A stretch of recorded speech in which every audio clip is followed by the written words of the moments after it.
Okay, so this morning we had an amazing presenter. His name is Donnell Benton.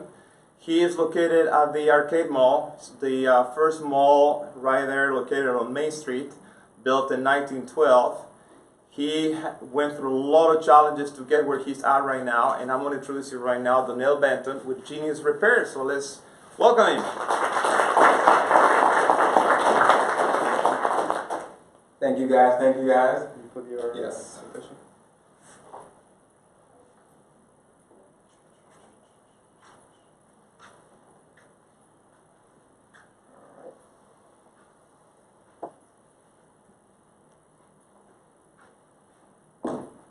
So as you know, it's a pleasure being here at 1mccola. I thank Sergio for having me here. So again, my name is Donnell Benton, and I'm the owner and founder of Genius Repair Solutions. And today I'm going to show you how I was able to take a pin-load screwdriver and a flathead and make $1,000 and help others make the same.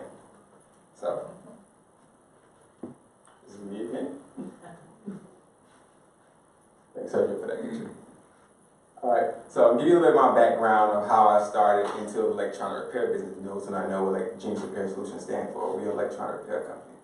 I was born from Florence, South Carolina, moved to Manning, South Carolina. Within, mom had we raised 6 kids, with me being the oldest boy. It was very trouble for me going through school, had a learning disability. First time I opened up saying that I had a learning disability, basically that being I could not read in society, and I was put into a resource class. I was told I had a second grade read level. I was told by teachers that I'll never be anything and never go anywhere in life. By parents and by family also. Later on down my line, going through school, I also was bullied by one of the kids in school. Every day I would go to school and I would get beat up to no return, and that happened from elementary all the way to high school. Put me in very bad depression, on the verge of suicide, and I just was in a rut. So I told myself that, it was something that was keeping me going, something that was keeping me pushing forward. So I told myself, I had trouble reading, I had trouble learning everything, people was picking at me, so I said I had to find something that was hard for other people to do that make them see me, that I was somebody and I could be somebody. So then I got into fixing on electronics. First started fixing computers. Mom bought her first computer home. We had dial-up, and dial-up is very slow. We had dial-up, and the computer crashed, and I spent my time and my hours of me being depressed, fixing the computer, learning coding. I learned to teach myself how to code, taught myself how to hack into very powerful banking systems. That's a disclaimer right there. Taught myself how to do that, and I was very, very smart, but that did not get me where I'm at today. That helped me push my way. So I then moved from Manning to Columbia, and I moved there with $500 in my pocket.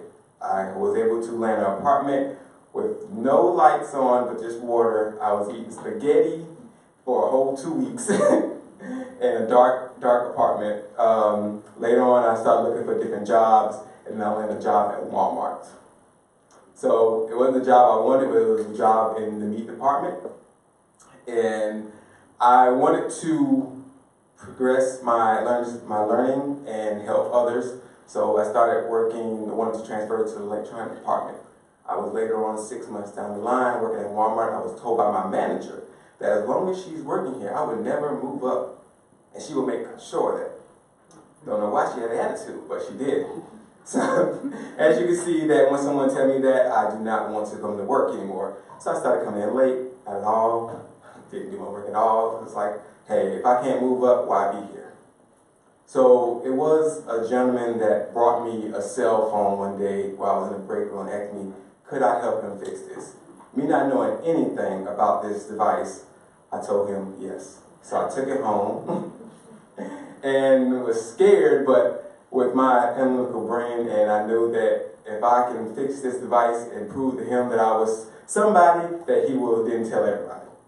And lo and behold, I did fix his HTC and got it working for him. He was happy and ecstatic that I fixed it. Later on, I found out that I had a skill that I was able to see things that people couldn't see. So I was then fixing computers At the wee hours when I would leave work, I would go to customer houses, I would stay there late, help them troubleshoot, teach them how to work their computer, and also clean viruses up. I did that for about 4 months. After that, Walmart fired me. Walmart fired me was the best day of my life. I had no job, but I had opportunity. So then I started looking for different shops that needed my criteria. Later on, I did train a handful of technicians and repair shops in the Midlands area. Going down the path, I then landed a job in Columbia Mall when I started my first company called iFix. I started that company with a partner of mine. He caught the idea of me being able to fix anything and saw the talent I have because I was then fixing watches for him on the side. He owned a watch company. So then he gave me Rolex, Tag, and all these expensive watches. And I was able to tear these watches apart, put them back together, and have them working without any knowledge of doing it. He then gave me the opportunity to start a business with him. I was young, I was 18. So I was like, yes, let's do it, more money. So I jumped into that. And later on down the road, at first, we went in with no funding. He gave me the store and told me, hey, let's make it happen, we'll do it together. I was happy. I worked 12 hours a day, 7 days a week, no sleep, because I had a business and I wanted to grow, and I had a partner that had my back. I thought so.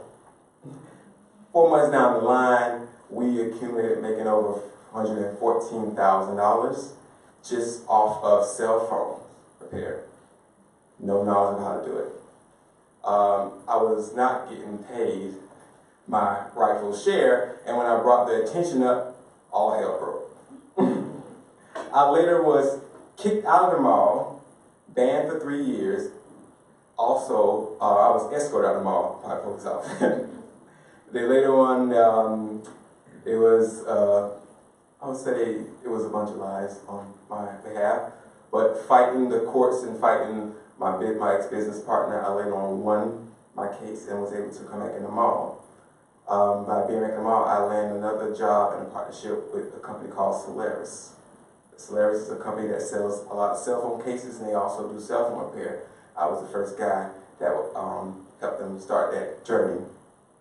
Then on down the line, that relationship slowly ended too. Another business partner tried to take advantage of me. Taking all the money, wasn't giving me anything out of it.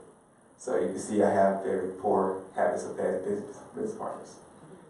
So I then told myself, okay, well, it's something I need to do. I need to think. So I moved forward and I started another business with a family member, and I moved downtown. Downtown was not my forte. I did not want to come downtown. I felt like it was nothing going on. I was young.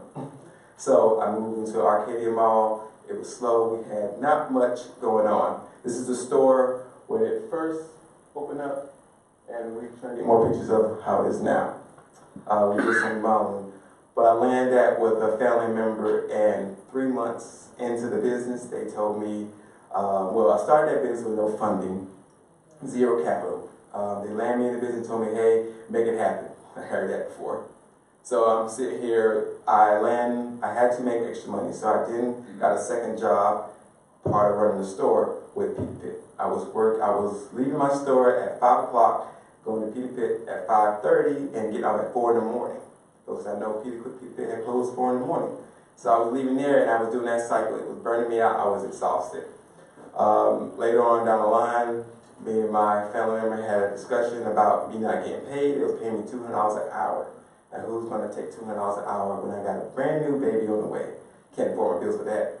So then I brought the discussion with that, and they said, hey, we don't feel like you're dedicated to be here. We're going to close the store. Knowing I had nothing else, knowing I had nothing to lean on, they then tried to close the store and kick me out of it. That was an ongoing battle that I won also. I later on started Genius Repair Solutions, and Genius Repair Solutions is for what we do. We help people from a variety of things. We do electronic repair, we do board repair, we do, I fix on cars, fix on major machinery. We do a Best Buy, B-Mobile. We also deal with Battery Bub and Sprint, AT&T, and T-Mobile. Those are contracts we have right now. Those are guys that saw the talent I have and they invest into my growth. Later on, I then started to come out and tell people about my experience and give them a little background of me, let you know that no matter what you go through or how hard it may be, you can do it. Even if you have a learning disability or when society puts you down, keep going, because at the end of the day, only you can make it happen. And that's me, Donald Bitten, and this is Gene Sapera. Thank you for listening.